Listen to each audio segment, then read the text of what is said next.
Hello, नमस्कार दोस्तों। मैं मनन आज आप लोगों को ब्लेड कास्टिंग के सरफेस के ऊपर में कुछ जो क्रैक होते हैं उनके बारे में बताऊंगा। और पिछले वीडियो में भी कुछ बताए थे, कुछ बाकी हैं, तो उन्हीं के ऊपर हम लोग आज चर्चा करेंगे। और जो ब्लेड के सरफेस में जो क्रैक जो होता है, क्या कारण हो सकते हैं, उसके कुछ कारण क्या हो सकते हैं, उसके बारे में मैं आप लोगों को जानकारी दे रहा हूँ। और ये बहुत ही बढ़िया जानकारी है, महत्वपूर्ण जानकारी है, क्योंकि इसके जो फ्यूचर जो बाद के जो परिणाम होते हैं बहुत ख़राब होते हैं। जब रोलिंग मिल्स में जाते हैं या कहीं भी जाएंगे तो इसको रोल ही करना पड़ेगा, या इसको मशीनिंग करके दूसरा अगर कोई जॉब ही बनाते हैं तो पूर्ण तरह से वो जितना उसको स्ट्रेंथ मिलना चाहिए वो नहीं मिलता है उसके ऊपर में, क्योंकि जो क्रैक रहेगा वो एक अपना ही उसका परफॉर्म करेगा उसमें। तो इस टाइप का जो क्रैक है होना नहीं चाहिए। होने से रोलिंग मिल्स में जब रोल करते हैं तभी बहुत सारे प्रॉब्लम्स आते हैं, बहुत सारे कोबल्स होते हैं इस टाइप के क्रैक से। तो इसको क्या है, हम अपना कास्टिंग एरिया में कैसे सही कर सकते हैं उसके बारे में एक छोटी सी हम जानकारी आप लोगों को दे रहे हैं दोस्तों।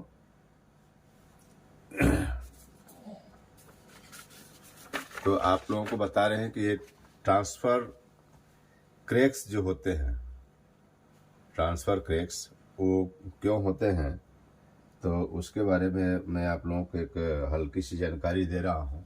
और ये जो होता है ये आपको कॉर्नर पे होता है। इस टाइप का जो ब्लेड्स के जो कॉर्नर आते हैं उसके ऊपर में इस टाइप का जो क्रैक होते हैं उसको हम लोग बोलते हैं ट्रांसफ़र कॉर्नर क्रैक। और इसके जो कारण होते हैं वो मोल्ड में ही कारण होते हैं, क्योंकि जब हम ब्लेड को खींचते हैं, पुलिंग करते हैं, इंग्लिश में जैसे बोलते हैं कि pulling actions on the stand as a result of the binding of sticking in the mould.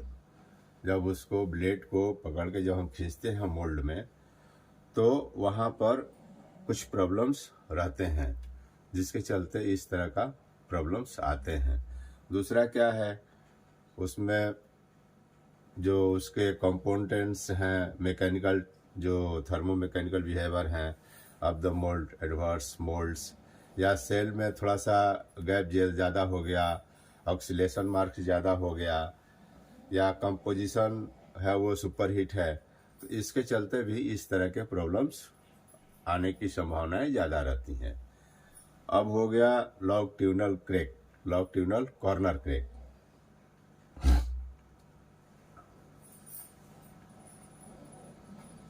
Longitudinal जो कॉर्नर्स जो क्रैक होते हैं वो आपको इस टाइप से होते हैं, इस टाइप से ये होते हैं लॉन्गिट्यूडनल कॉर्नर्स क्रैक। तो लॉन्गिट्यूडनल कॉर्नर क्रैक्स वो भी मोल्ड के ही कारण होते हैं। उसमें क्या होता है कि जब मटेरियल्स मोल्ड के अंदर से आता है तो वो सेल में अगर ज़्यादा गैप अगर ज़्यादा है तो क्या है, जो प्रॉपर कूलिंग होना होगा वो प्रॉपर कूलिंग नहीं हो पाता है, जिसके चलते क्या होता है, कहीं कहीं पर पानी का प्रेशर ज़्यादा अगर हो गया, या कहीं कहीं पर मतलब हीट ज़्यादा है, कहीं ठंडा हो गया, कहीं गर्म हो गया, कहीं पानी का प्रेशर ज़्यादा हो गया और कहीं ब्लेड का टेम्परेचर ज़्यादा है, तो दो फॉर्म करेगा, एक जगह ठंडा हो जाएगा और एक जगह आपको गर्म ही रहेगा। तो जब वो सिंकेज होगा तो उस टाइप में क्या होगा, यहाँ पर आपको क्रैक आ सकती है। और इसमें भी क्या है, लार्ज मतलब ज़्यादा कॉर्नर का जो सेल का जो है, मोल्ड का जो है, उसके अंदर में ज़्यादा अगर रेडियस हो गया है या आपको मिस अलाइनमेंट है तभी इस टाइप का प्रॉब्लम आ सकते हैं। क्योंकि जब तक गैप ज़्यादा नहीं रहेगा तो वहाँ पर क्या है, कूलिंग प्रॉपर नहीं हो पाता है, तो मटेरियल जो है बॉइलिंग कर सकता है वहाँ पर। तो इस टाइप का प्रॉब्लम आने की संभावनाएं ज़्यादा रहती हैं आपको। अब आ गए हम लोग longitudinal mid face crack. Longitudinal mid face crack जो है ये यहाँ पर आता है, यहाँ पर आता है ब्लेड के टॉप में।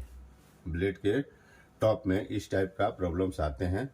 तो इसका भी जो मुख्यतः जो कारण होता है वो मोल्ड के अंदर ही होता है। इसमें भी क्या है एक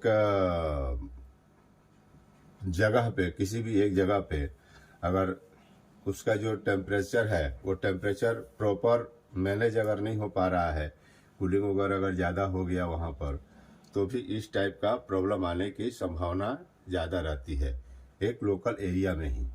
तो इसको क्या है, जो भी आदमी काम करता है तो उसको देख के हम सही कर सकते हैं, या मोल्ड का भी मिस अलाइनमेंट अगर हो रहा है तो भी इस टाइप की संभावनाएं ज़्यादा बनी रहती हैं कि अगर मिस अलाइनमेंट भी है तो भी इस टाइप की संभावनाएं हमारे को बनी रहती हैं। और उसके बाद में हो गया हमारा क्रेजी क्रैक।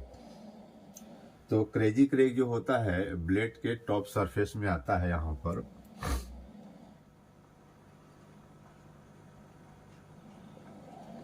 यह है क्रेजी क्रैक। इसका नाम भी लिख देता हूं मैं।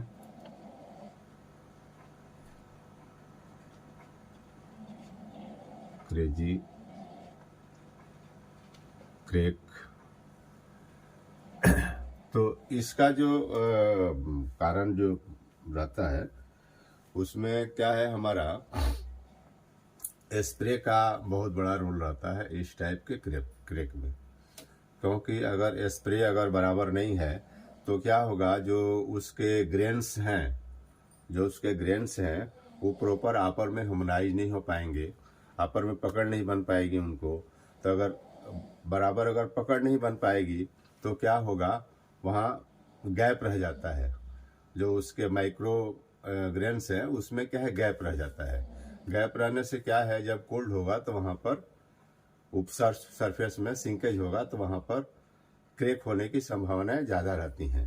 और दूसरा क्या है, अगर CU का भी अगर इसमें लेवल ज़्यादा है, SN का भी लेवल अगर ज़्यादा है, तो मेल्टिंग इनका पॉइंट जो होता है कम होता है। अगर ये ज़्यादा है मटेरियल्स में तो इनका मेल्टिंग पॉइंट जो है कम होता है आयरन के अलावा। तो इससे क्या होगा कि ये जल्दी मेल्ट हो जाएंगे। तो उसमें क्या है, आपको उस टाइप की संभावनाएं ज़्यादा रहती हैं, क्योंकि इसमें जल्दी मेल्ट हो जाएगा, एक लेट से मेल्ट होगा। कोल्ड होने में एक जल्दी ठंडा हो जाएगा और एक लेट से होगा। तो क्या होगा, जो ग्रेन्स उसके माइक्रो ग्रेन्स हैं वो आपस में पकड़ बराबर नहीं बना पाएंगे। अगर आपस में कोई चीज़ भी अगर आपस में पकड़ बराबर नहीं बनाती है तो क्या होता है, जब ठंडा होता है तो ऊपर में सिंकेज टाइप का आता है, क्रैक टाइप का आ जाता है। तो ये जो हमारे कुछ 4-5 आज के रहे, और इसके पहले वीडियो में मैं आप लोगों को क्रैक्स के बारे में बता चुका हूँ। तो दोस्तों इस टाइप की जो क्रैक्स है वो सीसीएम में ही सही करना चाहिए, या अपना पीछे साइड से जो मटेरियल्स आ रहा है उसके जितने भी कंपोजिशन हैं उसमें अगर सही है तो आपका ब्लेड कास्टिंग भी सही होगा। पीछे से भी अगर मान लीजिए कि ओवरहीट आ गया है मटेरियल्स, तो क्या होगा, उसके चलते भी आपको सब प्रॉब्लम आने की संभावनाएं रहती हैं सीसीएम में। और पीछे साइड से अगर कंपोजिशन भी अगर सही नहीं है तो भी आपको ब्लेड फटने का, कम हो गया तो फटने का, या आपका सल्फर अगर हाई हो गया तो आपको प्रॉब्लम करने का। तो इस टाइप की जो छोटी छोटी प्रॉब्लम्स है वो पीछे साइड से अगर हम सही कर लेते हैं तो आगे में हमारी क्या है, जो भी रोलिंग करते हैं तो उसमें प्रॉब्लम आने की संभावनाएं बहुत कम हो जाती हैं।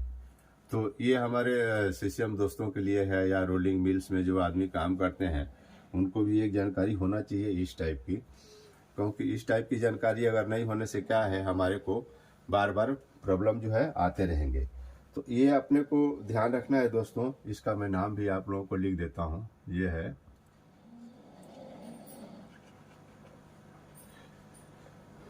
Transfer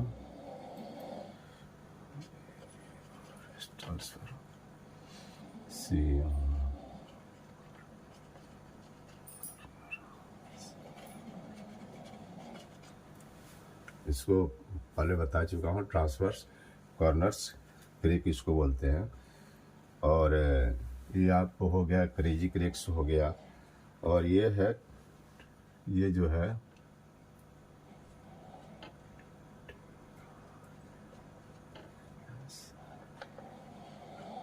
transverse mid face crack.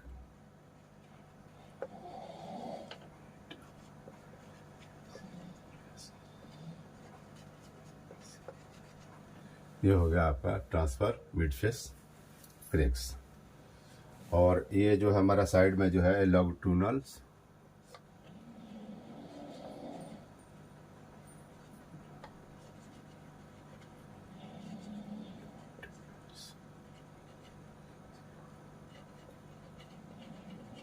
Corner. ये छोटी छोटी जो जानकारियां हैं ये बहुत ही महत्वपूर्ण जानकारियां होती हैं दोस्तों, और इस छोटी छोटी जानकारियां से ही बड़े आपको की जानकारी मिलता है, और छोटी छोटी प्रॉब्लम से ही क्या है ना बड़ा प्रॉब्लम होने की संभावनाएं होती है हमारे को। तो इस तरह का जो प्रॉब्लम आता है उसको हम ध्यान में रखें, और ये जो प्रॉब्लम जो क्रिएट हो रहा है उसका मेन रूट कॉज जो है उसके बारे में जानकारी लेने के लिए हम कोशिश करें, क्योंकि जब तक जानकारी नहीं लेंगे, जब तक उसके बारे में जानेंगे नहीं, तो हम सही नहीं कर पाएंगे दोस्तों। तो एक ये छोटी सी जानकारी रही आप लोगों के लिए। मैं मिलता हूँ आप लोगों को अपनी अगली वीडियो में, और ऐसे ही छोटी छोटी महत्वपूर्ण जानकारियाँ हम आप लोगों को देते रहेंगे दोस्तों। तो आइए मेरे चैनल पर शिव विशारद पे, और बहुत सारी जानकारियाँ आप लोग इकट्ठा कीजिए, ज्ञात कीजिए। तो इसी के साथ धन्यवाद दोस्तों।